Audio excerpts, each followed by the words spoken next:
message is for someone out there. Everybody, you woke up this morning. If you woke up this morning, you should be thankful for that. For those who are not thankful, understand that your life is valuable, and I'm here to tell you that today. And this message is for someone out there. All right, everybody, welcome to the Las Vegas Tribune News, local news and online music and entertainment. Everybody, I told you we're going to have a guest 2 weeks ago, right? I said we're going to have a guest. Somebody's going to talk to us about, I used a very bad word, and I learned this over the last 2 weeks with Mr. Robert Goldstein. Debt consolidation. That's a bad word. That's a bad word. I heard that it was a bad word. He explained that it was a bad word. But Mr. Robert Goldstein is here to talk to us about debt. Now, I know, at least for my community, we are plagued. The lack of income and also debt is a huge thing. But I also understand that if a credit card comes in the mail and you ain't got no money, you sign up. Well, yeah, because a lot of people need the money. Exactly. A lot of people finance the world on credit cards, yes. Yeah, so I felt that it was imperative that Mr. Goldstein comes to the show and talks to us about what he does. And I don't know, maybe I'll figure out how that's going to play into my life, your life, and how we are going to move forward with the recession lurking. Is it here or is it not here? You know, I don't know if it's recession or not. I'm not an economist per se. I mean, I hear all that. But I will tell you that credit card debt is at an all-time high. Yes. Now, during the pandemic, people were living on credit cards. So a lot of people, by the way, live on credit cards. I mean, let's face it. Yeah. A lot of people use their credit cards like it's an ATM machine. Exactly. Until they can't pay the credit card. Of course. Okay. And then during the pandemic, there was certainly a lot of stimulus money out there. If you knew how to get it, I knew how to get it for people. I kind of rebooted my business by helping people get stimulus money. Wow. EIDL, Economic Injury Disaster Loans, and the PPP loans. The only thing that separated me from other people that did it is we did it only to the people that are qualified. We did it properly. We didn't get involved in any of the abuse out there. Yeah, I saw that. I could tell you that I don't like the abuse that went on out there. People that were getting money that didn't need the money, shouldn't have gotten the money. I did not condone that. Yeah. And I saw some Lamborghinis that they bought. I know. That was out of control. And people were defrauding the government by making up phony companies and phony returns and everything, getting big money. And I will tell you right now that the government has a task force. They're going after a lot of those people. Are they? So if you got big bucks out there and you didn't have the company to support it, you're going to get in big trouble. But then there were a lot of people that are prominent that got money that it just appalled me. Governor of California. You know really? That? The governor took of California advantage of it. Got money. Well, he had a business, so he got money out there. Got big money, millions. Okay. And you know he's related to to Pelosi. Oh, okay. Nancy Pelosi. And I was yes, and I don't like getting political. So you know on the show and. But debt is very political. Okay. We're taking on billions a year? But I will tell you that there are more. There's people in town here that were making big money. Wow. And I don't. Again, I'm not. That's not the subject of today's. Yeah, but for the little people, people who didn't get to touch a PPP, who had to rely on that credit card, and now they're stuck with this tremendous amount of debt that they have to pay back at this point after the pandemic and everything. Well, I will tell you this: I've been doing this for over 32 years now. Wow. So I know my stuff. I believe you. What was the word that you used earlier when we were unifying our? What was that, John? Unify your defecation. There you go. Unify your defecation. Boy, he takes big words, huh? Yes. I need a dictionary to talk to him. Now. Okay, never mind. No, okay, so in terms of debt, tell us, what do you do? One of the biggest parts of my company is help people get rid of debt or reduce debt. Now, there are bankruptcy laws out there. I am actually schooled in bankruptcy law. I'm not an attorney. Okay. But I'm also an expert in bankruptcy. And I used my prowess and my abilities to get people out of debt by settling it for a fraction of the amount that you owe. Wow. Now, you started off the show talking about consolidation. Okay? Yeah, right. Consolidation is not what I do. Okay. Now, if a person came to me and they owed $8,000 in credit card debt, and they have a job and they have income and they have good credit and stuff like that, they're not a client for me. Okay. And with high interest rates, maybe they can consolidate that because there are personal loans out there. There's a whole bunch of lending companies, but with the lending companies, you must be able to prove to them the ability to make the payments. Correct. All loans are based upon the ability to make payments. Mortgage loans are based upon the ability to make payments.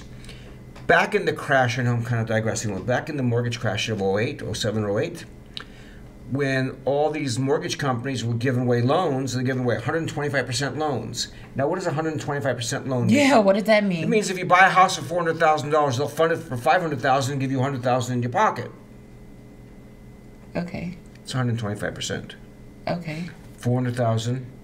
They fund 100% of that, which is $400,000, and they give you back another $100,000. So you'd get $100,000, and you'd owe $400,000 on the house. That a year later was only worth $275 or $300.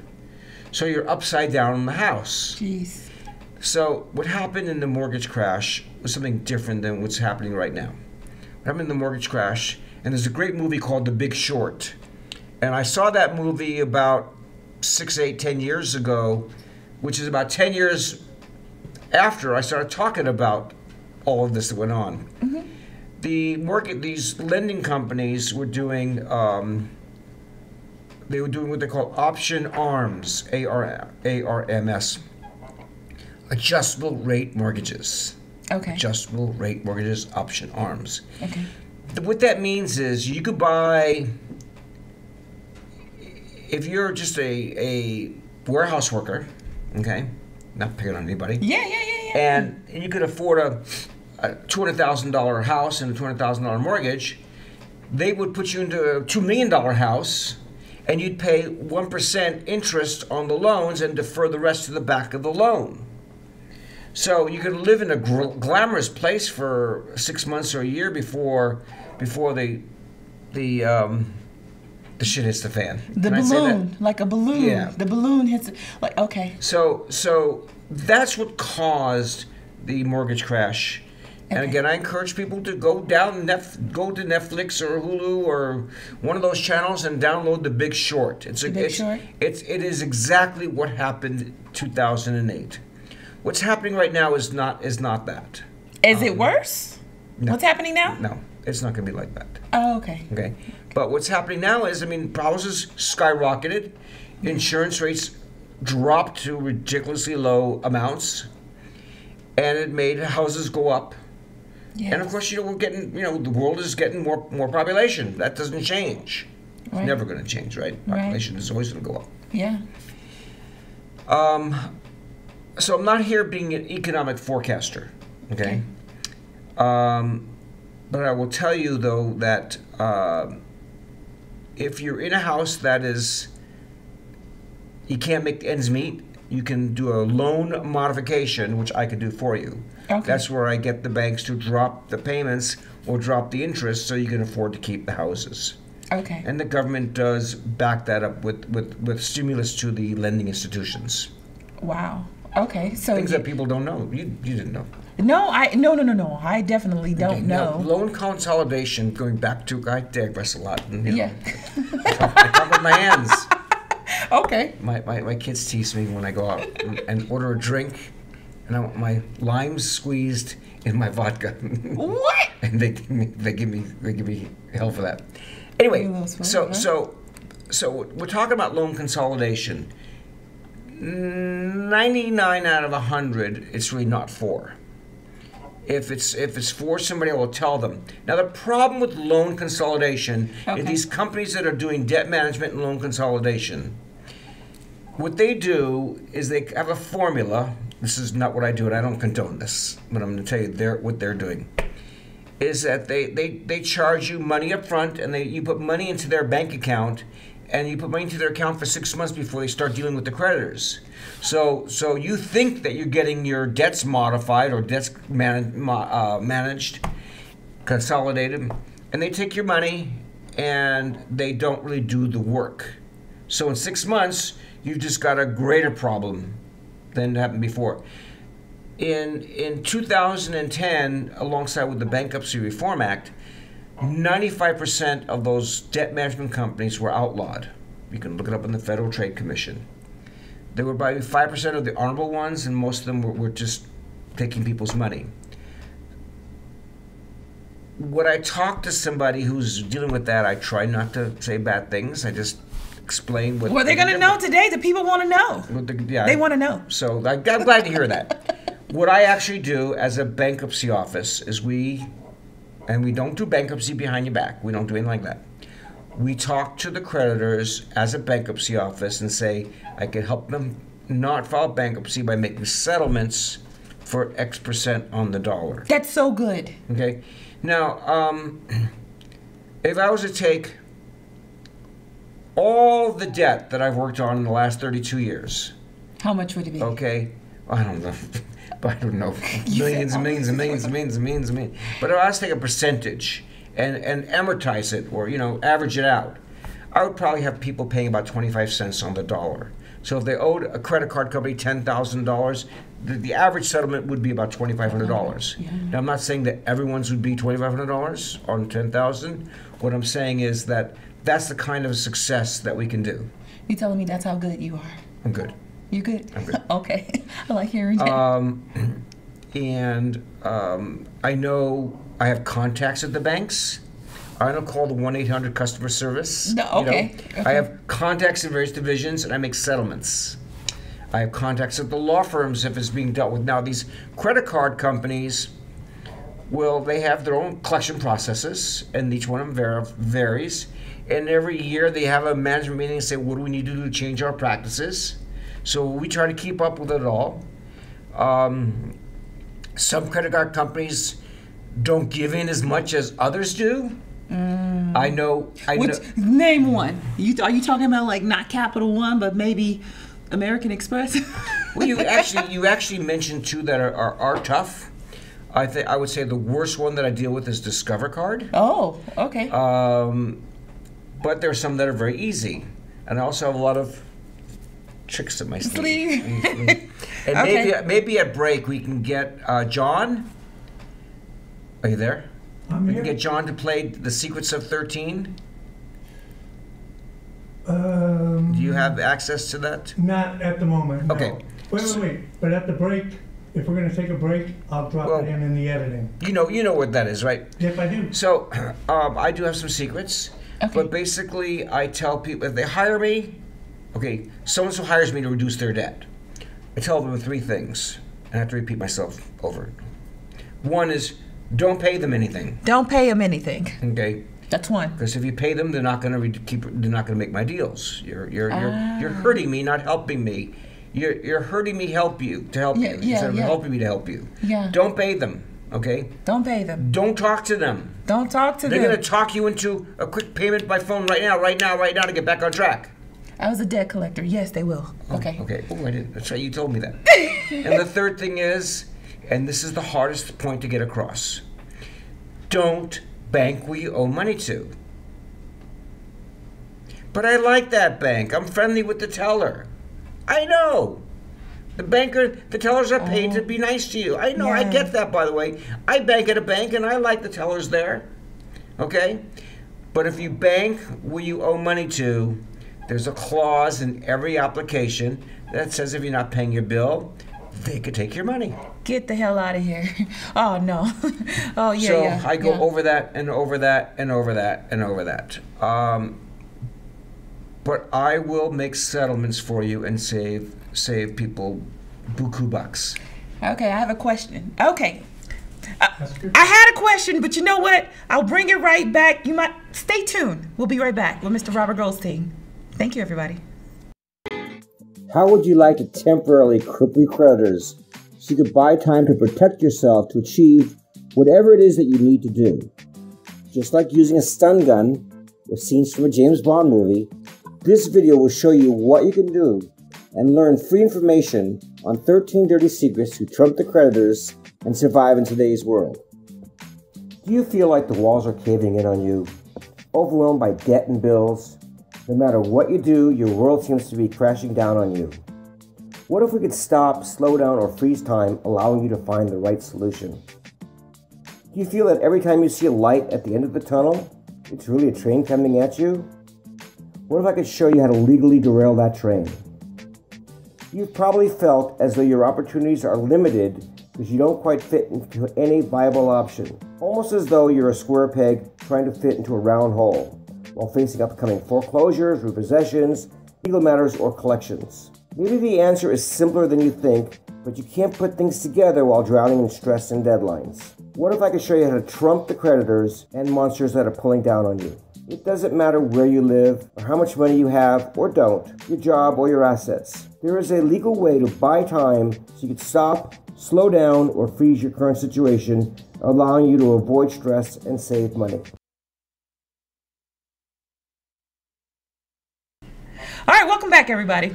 Las Vegas Tribune. We're back with Mr. Robert Goldstein. He has given us, actually, he's going to give us some secrets, or maybe one or two, because you're going to have to hire him if you want to know the rest. But he's going to give us some more secrets about debt. Now, my question is this. By the way, before you do the question, yeah? that train that was coming down the track in the Secrets of 13, okay, is not a light at the end of the tunnel. It's a train coming at you. Oh, damn. That's even worse. So how are we going to, so these secrets are going to tell us how to maneuver around the train. Well, I can maneuver things. Now, again, you ask your question first. Okay, so my question is this. For people like myself, okay? I'm going to throw myself in this. For someone like myself, I don't have a lot of debt. I have like a lot of student loan debt, and I know that's not going anywhere, right? And yes, it is, actually. I mean, well, possibly. It's going up. It's going up. It's going up. And I mean, he's talking about this 20% for $20,000 forgiveness or $10,000. Oh. I don't see how it's going to happen. But you got the votes ready. But get out of here. Sorry. No. I'm sorry. I'm sorry. You know what, Mr. Goldstein? You're supposed to know that. I'm not supposed to know that. He got the votes already? No, he got the votes. Isn't he a president? Yeah. Sorry. I'm sorry. I mean, I'm not supposed to get political here. I thought you were gonna put a checklist on my debt list. Okay, let's talk about student loans. That's because I was going to bring it up, but we have lots more talking about credit. Let's talk about your student loans. Yeah, like so student loans. So the forgiveness program. Okay. All right. Where do I start? Okay, I will start that I just got somebody's student loans forgiven. Get out of here. And we could talk about it on the show because, John, we've talked about it on the show, haven't we? My co-host on my regular show, okay, Aaron Phillips. Okay. Okay? And I got his wife's student loans forgiven. It was $92,000 worth. Get the hell out of here. Get out the front door. Get out the front door. Yes, I got them forgiven. I'm 66 in. Okay, so I'm telling you that there are certain categories. Now, one of the first things that the administration declared, and by the way, a lot of the stuff that he's doing is being, when I say he, I'm talking about the president. Okay. And a lot of things is not in the guidelines, they okay, shouldn't do. And of course, you can go back, and the biggest thing that hurt the student loan borrowers is the interest rates skyrocketed. Why did the student loan interest rates skyrocket? To be honest with you, with a person like me, I never really looked at them. Okay, well, I'm gonna tell you why. I'm telling you the problems that I have in my community. Every time you do an action, there's a reaction. Okay? Now, the only one that, and some reactions are you print more money. Okay? Which, by the way, causes inflation. So, one of the actions that happened back in the Obama days, okay, was when he did the Obamacare. He funded it with raising interest rates on student loans. What? Let me process that. Process it. He funded this. What? Why would he do that? Wouldn't that cause havoc for a person like me? Exactly. Exactly. So remember the action and reaction. Now, here's my thoughts, and I usually, you know, my thoughts are only my thoughts. I think student loans are needed. Obviously, we want to educate people. They should be limited when you do that, so that the school gets paid and you're not having an extravagant living, like buying new cars and living in expensive condos when you're going to school. I mean, I've seen people take advantage of all that. That's number one. The interest rates should not be exorbitant. And possibly during the pandemic, they might have. I think what could have been done and should have been done was you give some breaks to people who's had the interest rates skyrocket and reduce their rates. And they probably should have done some free freezes. You know, like as far as the forgiveness programs. The people that pay for the forgiveness program, it's paid by somebody, just to let you know. So they're raising taxes and charging the wealthy who are to pay the student loans back. Now, would the wealthy have that much money to be able to pay back for all these student loan borrowers? Would the wealthy get an incentive on the backside? They increase their taxes. So, again, I'm not here to be the economist. I'm just going to tell you, well, I'm here to do the job that the program allows you to be in. Okay. So, can I help somebody with student loans? The answer is yes. Okay. Now, if they qualify for forgiveness, I will process their forgiveness. Now, we charge a modest amount to do that work. It is one of the most tedious, laborious administrative process to do, and we don't charge enough for what we're doing. But we do that for people. It's something that we want to get the clients in. And what we start with an assessment. Okay. Before we charge you for an assessment. Now, what's an assessment? Well, if you go buy a used car, you could have your mechanic check it out. So you're doing an assessment on the car. Correct. You're buying a house, you buy a home inspector. You buy a house, you get a home inspector to go and inspect all these different aspects of the home, right? It's an assessment. Okay. We do the same thing with student loans. If we feel that you are a candidate, we'll go forward with it and apply the assessment price to the fee at the end of the tunnel for the assessment. I mean, for the forgiveness. We also negotiate reductions in your debt and settlements. I had a show about a year ago where I had a guy that had some student loans for several $100,000 combined, and his boss paid for the settlements. Now, is this the private lending side, or is this That's a great question. So this can be both. Now, they always say you can't negotiate government student loans, and I say, hogwash. Am I allowed to say anything else on the show? Yeah, you can. I say bullshit. Oh, really? Yeah, I negotiate. I thought I was going to die with them. No, you can negotiate settlements. Settlements. Now, they're not as easy to make as credit card debt. Credit card debt is virtually easier, way easier. But you can make them with the federal student loans. There has to be a whole lot of parameters and criteria, whatever it is, but I can do it, and I've done it before. We can adjust the interest rates. We can do a lot of the work besides the forgiveness programs. Obviously, the buzz is forgiveness. Yes. Now, I've been telling people for the past 32 years that private student loans are dischargeable in bankruptcy.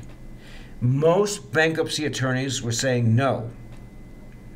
I say yes. Now,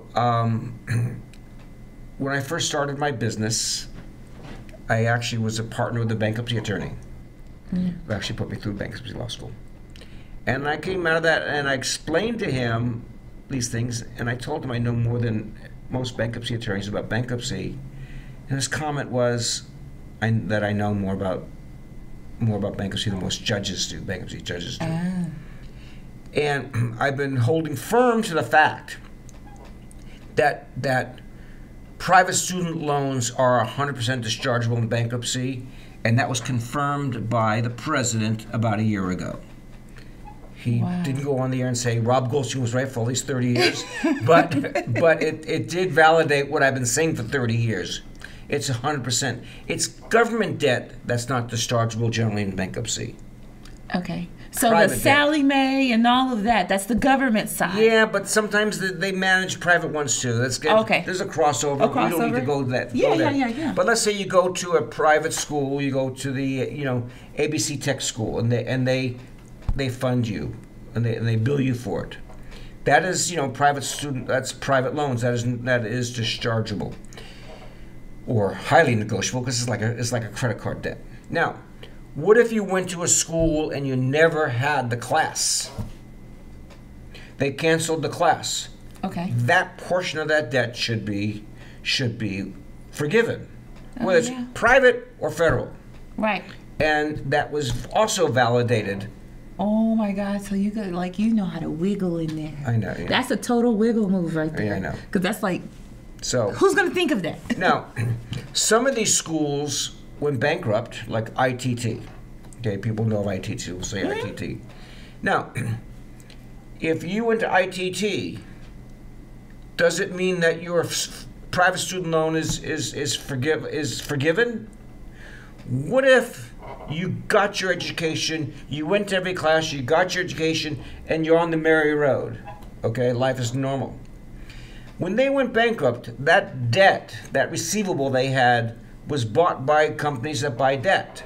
Right. So not everything is as simple as it all sounds. Okay. Now, we got Aaron's wife's student loans forgiven. She's a teacher and she qualified, and we did the work to get her there, because she had to do some consolidating. But that's putting the loans together. Right. So it's complex. The whole student loan program is complex. And what we do is we can do the work. We do a great job doing it. And if anybody has any questions, we could show them YouTubes of people that we've had on the air. That you help. Yeah, that you've helped. Because I've on my own show. I have a show called the Debt Lifeline, by the way. Right. And so we can have them on there. But every client is different, and every client requires an assessment. Okay.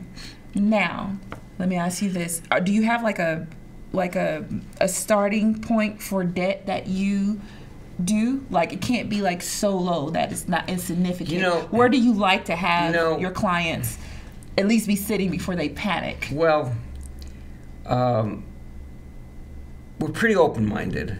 Okay. I think less than $5,000 worth of debt, we're talking about credit card debt again, is almost not worth it. Okay. Yeah. Because we got to charge them a retainer to do the work. We got to charge them a percentage of the settlements, and they're not going to save all that much money on small debts. Right. If I found someone that was really needy, and it was killing them, it was monumental to them, I would help them. Yeah. But I don't want to take on. That's not who I'm looking for. I'm looking for the person with $25,000, $50,000, $75,000, $100,000 worth of debt. Okay. My biggest credit card debt client was well over $1 million. Jeez, Lord. Just credit card alone? Can you imagine having $1 million worth of credit card debt? Hell no! I got $2,000 and it's killing me. I only have $2,000 worth of credit card debt right now. I would not. It's killing me. I know you wouldn't. You already told me it's not really worth it. It's. But I understand. I once turned down a client that had about $600,000 worth of credit card debt. They had 50 credit cards. 26 of them were Citibank ones. And what he did was, and this is why I turned him down. He was a person from another side of the world. Okay. He came here. He was fraudulent. Okay. He opened up a ton load of credit card debts, got all the cash advances, got all that money, and went back to the country that he came from. Oh, whatever country it was from is not. Yeah, it's not relevant. Yeah. But I didn't believe in that. Yeah. So I didn't take him on. Yeah. So I guess it talks about some morals. I will not take on a client that is fraudulent. Yeah. Because it's against my values. Or they're getting over twice. They're getting over then, and then they're getting over on your side too, because they're having you work for them to beat the system again. So,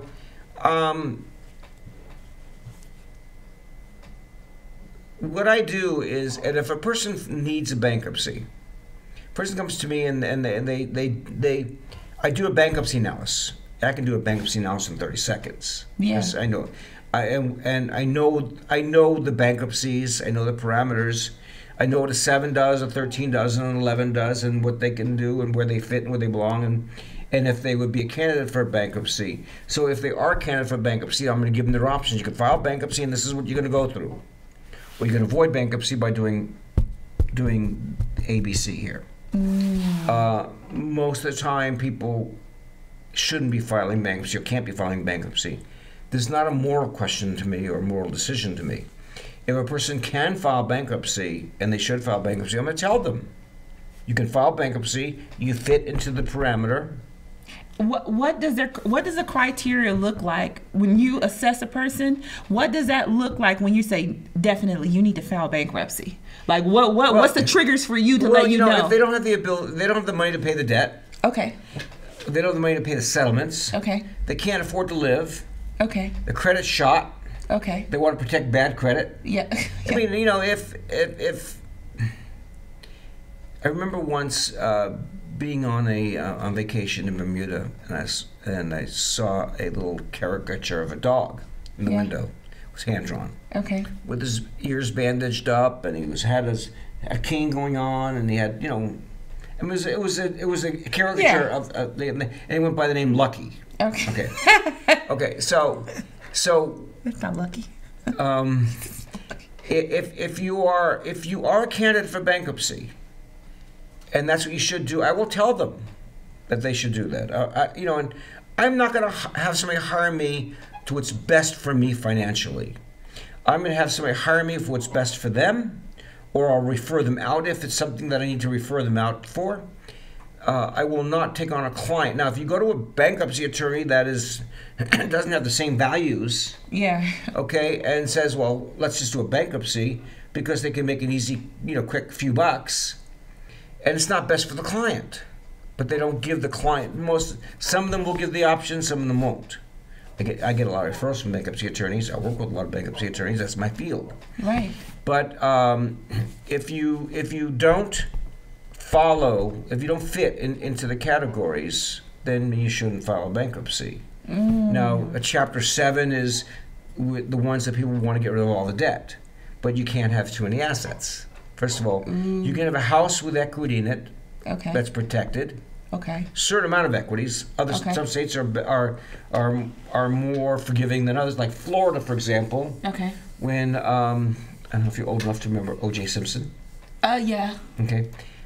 He moved to Florida and had a mansion that was free and clear, and he filed bankruptcy because they couldn't touch his house.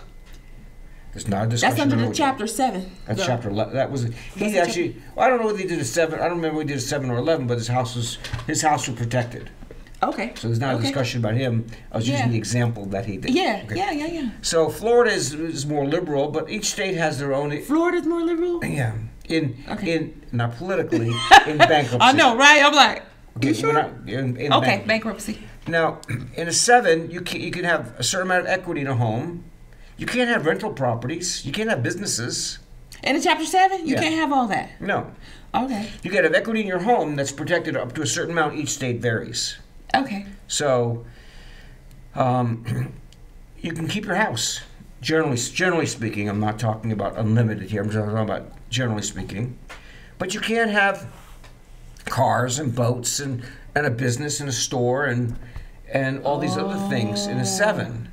Oh. Okay, because those assets that are not exempt can be used to pay the creditor.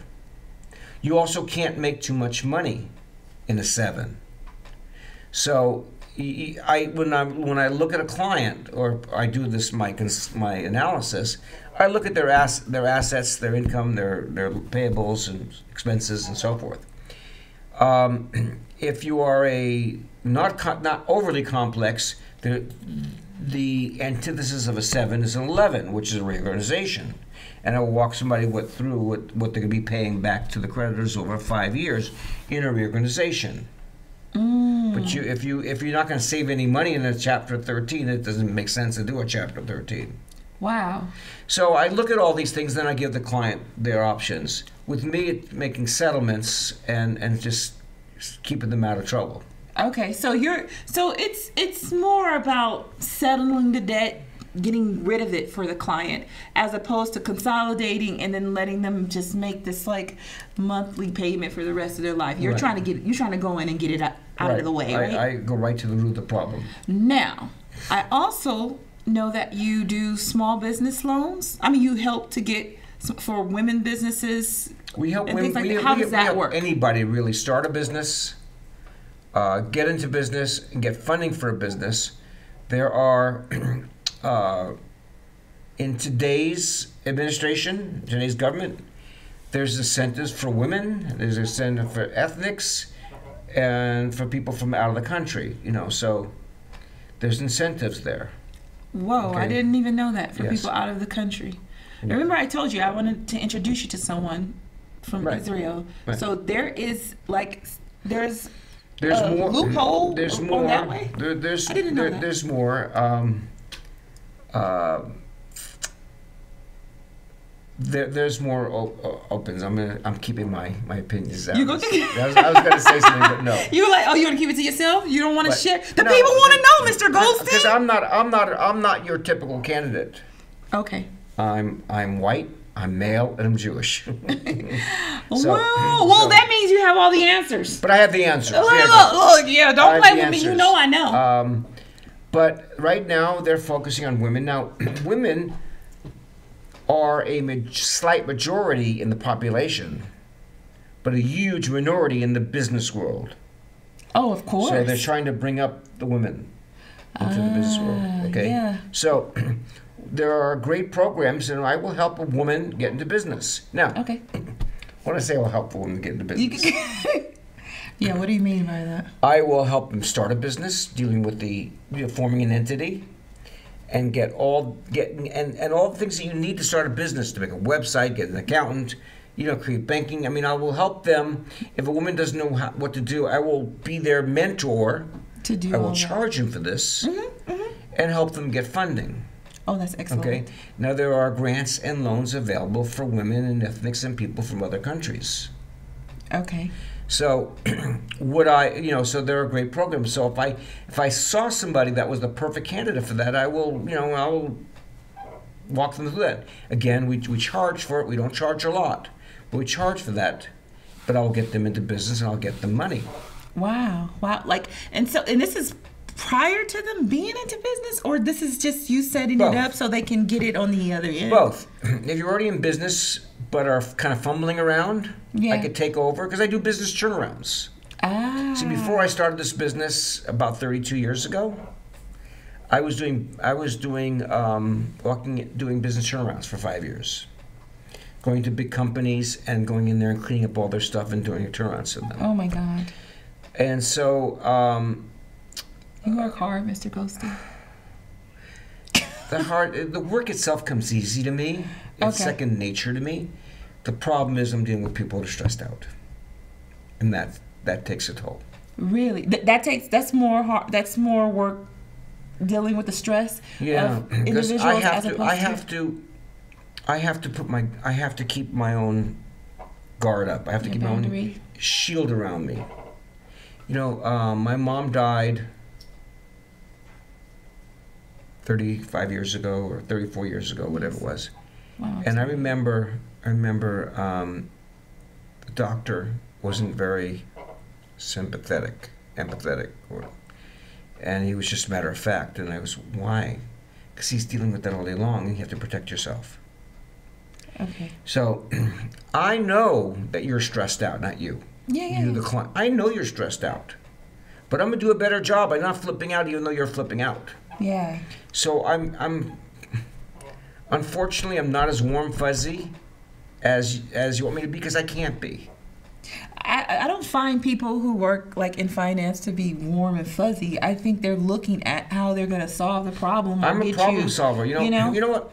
If you want to know what I do, one of the things I do is I solve problems. I solve financial and business and credit and bureaucratic clusterfuck problems. I have a client that she's my big sister now. She came to me, she was referred to me a few years ago, spending 10 years fighting the VA, trying to get a claim for her husband who died of Agent Orange. Okay. Okay, now they would always tell her, Agent Orange, she was military, okay? And he died a painful, long, painful, suffering death, okay? They told her, we don't show him in our records. We don't show that ship ever being in our fleet, because it was in the Navy. Vietnam, we were never there. It was all what, deny. She came to me, I filed correctly, I went through all the right parameters. I got her $300,000 and a pension. Get out of here. True story. I solved a problem. Absolutely. I tackled it and solved a problem. I had a client that was also referred to me around the same time that was a victim of an accident in the workplace. She was a waitress in San Francisco area. 19 years before she met me, she got 19 years. Is there no like statute of limitations? Oh wait. Okay. It gets better. So what they did was what they did in these 19 years before she hired me was they just put her into a rehab program and fed her drugs. Of course. A beautiful, intelligent woman became a zombie. Yeah, despondent. And I stepped in. I got approved to handle the case in the workman's comp field. Both attorneys, the attorney for her and the attorney for the insurance company, 19 years into this, said that they made more money by not settling and keeping her in the system. Get out the front door, right? Yeah, that's terrible. Okay, the terrible that's terrible. travesty. Yeah. Okay. Yeah. So she hired me. I fired her attorney. Okay. Yeah. The woman at the law firm that told me that they were making more money by not selling it, she ultimately got fired. She was against it. Well, she had the same values and principles I did. Yeah. And I got her a $300,000 settlement. Oh my God. Oh my God. So I solve problems. Now, I love these cases. I love a big, juicy case, obviously. Yeah. So I solve problems for a living. So whether you've got a $10,000 credit card debt, $100,000 credit card debt, you want to start a business, you're in collection with lenders, your house is in foreclosure, I solve problems for a living is what I do. And I'm good at what I do, but I have to keep my little boundaries shield up.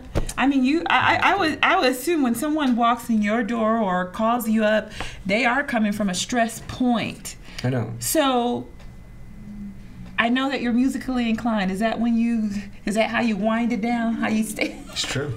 It's true. I do. Right? Now there's been one or two occasions in my life where I was too blue to sing the blues, but I do love music.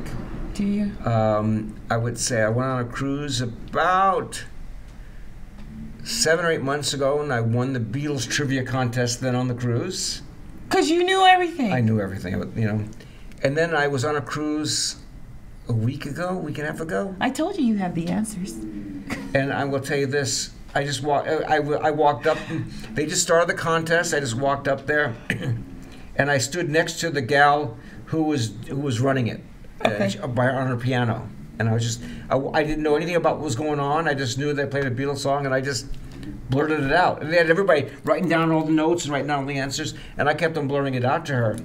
Because you like music I knew it. But you play. So and I do play. I have a band. I know. Called Pocket Aces. Pocket Aces. And we are here in Las Vegas. My co-guitarist, I'm a guitar player.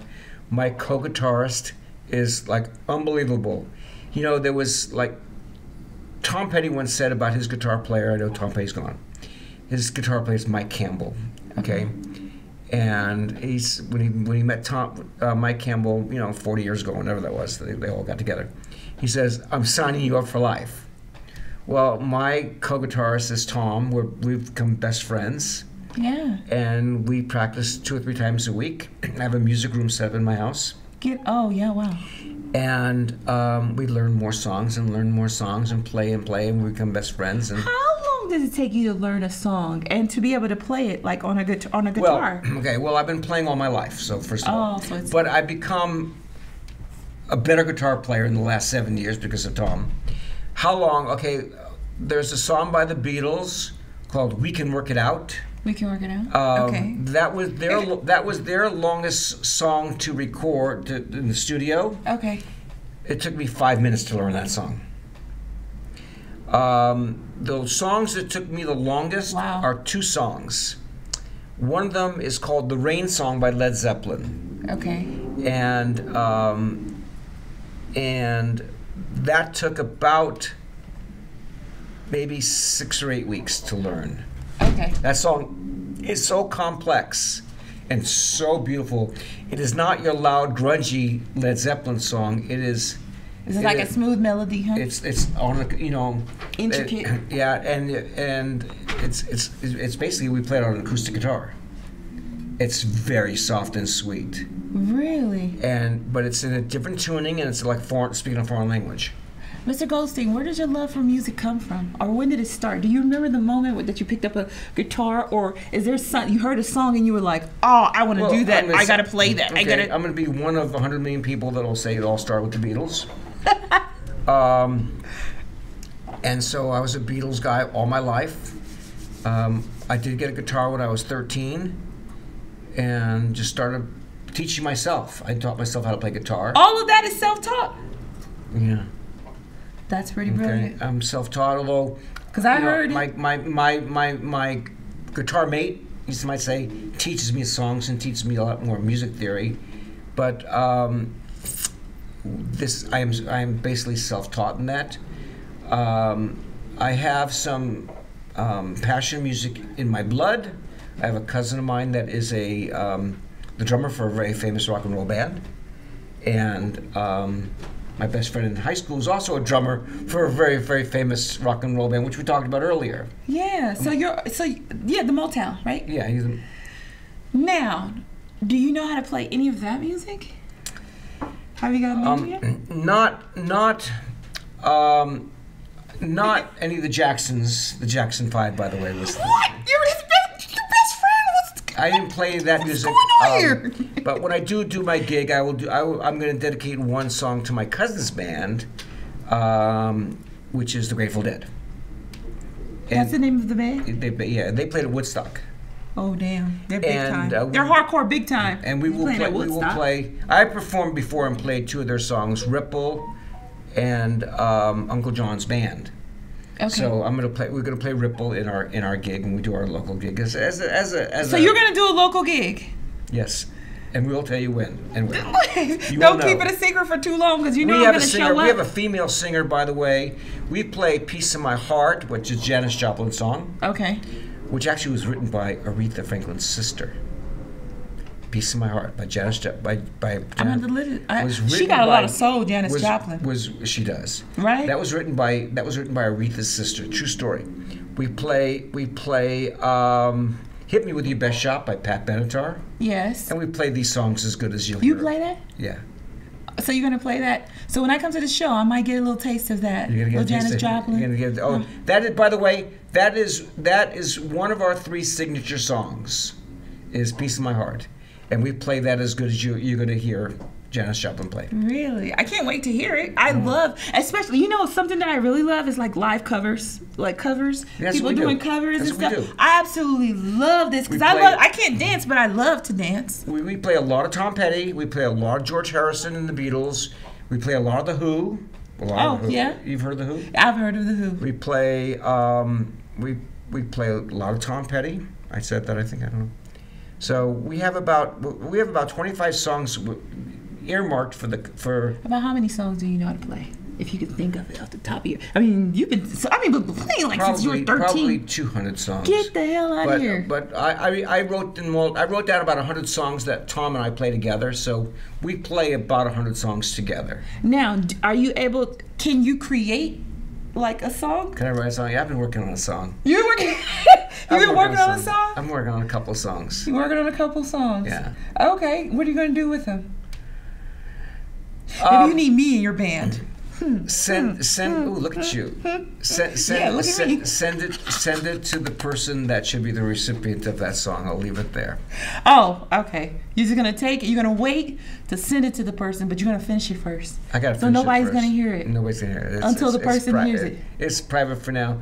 A song that I played for you earlier, was "Can't Help Falling in Love." My song, Elvis. Come on now, bring it, bring it. You, right? And it's Valentine's Day, everybody. And he played "I Can't Help Falling in Love." That's like one of the top songs of top songs of top songs. You know that, right? God, no. You know. And I love that song. Wow. I used to play it. Like I used to live in Mark 1, the tower over there. It's next to the country club. Right next door. I used to live in a tower over there. And I'm telling you, when that song plays. It's a beautiful echo. So I used to come out of my door and play it in the hall. I taught myself that song to play for a woman. That it was the theme song in the wedding march of Crazy Rich Asians, sung by a female artist named, I think, like Kenna Granis. I don't know if I'm pronouncing her name right. So I learned how to play that song for her, and so I taught myself that. And I must have practiced it 200 or 300 times so that I didn't screw up when I played it for her. Did she love it? Yeah. Of course she loved it. I loved it. You played it for me and it wasn't for me, but I felt like it was for me. Wow. I felt it. I felt this energy. I'm telling you, you made my day when that happened. No, I did the energy of the song, but I really do love that song. And I love to hear people play the acoustic guitar, maybe because it's something I can't do, but I find that instrument really, like, I'm pleased by the instrument, the softness of it. Okay, now you asked me about my hardest songs to learn. The second hardest song to learn, which is it? Was a song called "The End" by the Beatles. It was the closing song from Abbey Road, probably their best album. And in that song, it's the only drum. First of all, it's the only drum solo by Ringo in any of the songs they've ever played. And in that song, all three Beatles, I'm talking about John, Paul, and George, three, because they were all incredible guitarists. In case nobody knows, George was always underrated and underappreciated he is considered high up there. But John and Paul are phenomenal guitar players. Paul has done albums, by the way. He's played every instrument. I mean, he is a God's gift to this whole world musically. And in that song, all three of those Beatles, starting with Paul, then George, then John. They rotate playing a lead break in the song "The End," and so you have a 2-bar lead break by Paul, then George, and then John. Then it goes back to Paul, George, and John. Then one more time, Paul, George, and John, and then George ends the song because he was there. And not too many people know that, and we play that. We broke it down per lead, and Tom and I play that song. We play that really well. We recorded it. I recorded it, which I'll play for you maybe after the show. Yeah, but I'm taking the place of Paul's lead. Okay. He does George and John's, and then we both play rhythm in. Do you get nervous? I mean, like, do you get nervous when you like? I don't know, when you're playing, you don't ever think oh, I'm gonna hit the wrong one, or is it just kind of automatic? I'm always. This is what I'm saying. There are some songs I can play with my eyes closed. Our signature song, if you name one, would be, our other two signature songs is "While My Guitar Gently Weeps" by the Beatles, George Harrison, with Eric Clapton, by the way. Okay. And then the other one is Mary Jane's Last Dance. Now those songs I play with my eyes closed. I don't have to look at the guitar. I can be blindfolded. You just know it. Yes. That's the beauty of it. That's the beauty of doing what you love. We play songs where I can't afford to miss a note. Because if I'm missing a note or something like that, And Tom, who's our lead guitar player, is depending on me to be perfect. So I have to be perfect. You know? This kind of surprises me a little bit. And it surprises me because I'm thinking, like, you're exceptional at what you do on the bankruptcy side. Okay, you're exceptional at what you do on the bankruptcy side. And now you're telling me about music, and I heard you play, and you're so good at it. I'm surprised you're not on the entertainment side, lawyer. I'd love to be. You know what? If I come from a screwed up life. Okay. Okay. and I would be Me a too. great musical, manager. I also do something else too that we haven't even talked about. What is that? Because John wants. I'll probably have to bring you back because we're gonna my bring producer is saying, "Girl, cut it." I play professional poker too. Get the hell out of here. Yeah, that is like the heart. I play blackjack, but I just play at home. 21. This is easy. Poker is too much going on, Mr. Goldstein. There's too much going on. Game within the game within the game within the game. Exactly. You got to be like really sharp. I know you're sharp, but I'm saying you got to. I would have to be really sharp to do that. I have game. You have game? Yeah. You have game in a lot of stuff I can see. Yeah. I know, writing women's songs is beautiful. Some things I don't. Well, Mr. Goldstein, I'm going to play for you after this. You're going to play for me? I'm going to play a couple of those two harder songs. I'll play you just 2 tidbits of it. You know. Okay, I love to hear it, but I know that we got to wrap up. Okay, my producer's giving me the signs. Thanks, John, for keeping me on course. Oh, he gives you that finger. He gives me a different finger. He gives you a different finger. I get the middle finger when I'm doing my show. Thank you for having me as a guest. Well, and can I tell you something? Yes. I'd love to come back. I would love for you to come back because I think there's more that we have to do together. Oh. And I feel that energy. I feel your energy, you know what I mean? And you talk about like just your love for music. Your love for music is one thing, but I love music too. But I'm telling you that I do have my degree is business finance, but I don't use it. So I like the music side. And you are totally all up in finance. And you learned some interesting Motown facts this morning. I sure did. Like what? You went to school with the Jackson's 5 cousins? All the Jacksons. All of them. Jacksons. Well. And my brother, I didn't tell you, my brother that was murdered went to university. So that's my brother, that's a sign. His birthday was 2 days ago. It's kind of like a sign. God. Oh my God. Yeah, he went to University High. He was a star football player. Wow. You see, so that's so weird how the small is. Well, my first high school, I transferred from Palisades High. John's going to get us. Hey, everybody! Everybody! John's gonna get us, Mr. Robert Goldstein. Thank you for coming out to the show. I really appreciate that. You just got me started. I'm glad he's here. He's gonna be back. And you got anything to say to them before I sign off? To who, John or the? No, you can reach me by calling me 702. Yes. 701. Yes. 2992. Boy, Aaron would shoot me if he knew that I didn't give out my phone number during the course of the show. I know. But I guess they can always call you and you can call me. No, they're gonna call you because maybe even John might put it up on the screen. Okay. You know he's good at that. Okay. He puts it on the screen for us sometimes. Okay. You know? And okay, everybody, that's it. That's all until we meet again. Thank you, everybody. I'll see you next week. Bye-bye.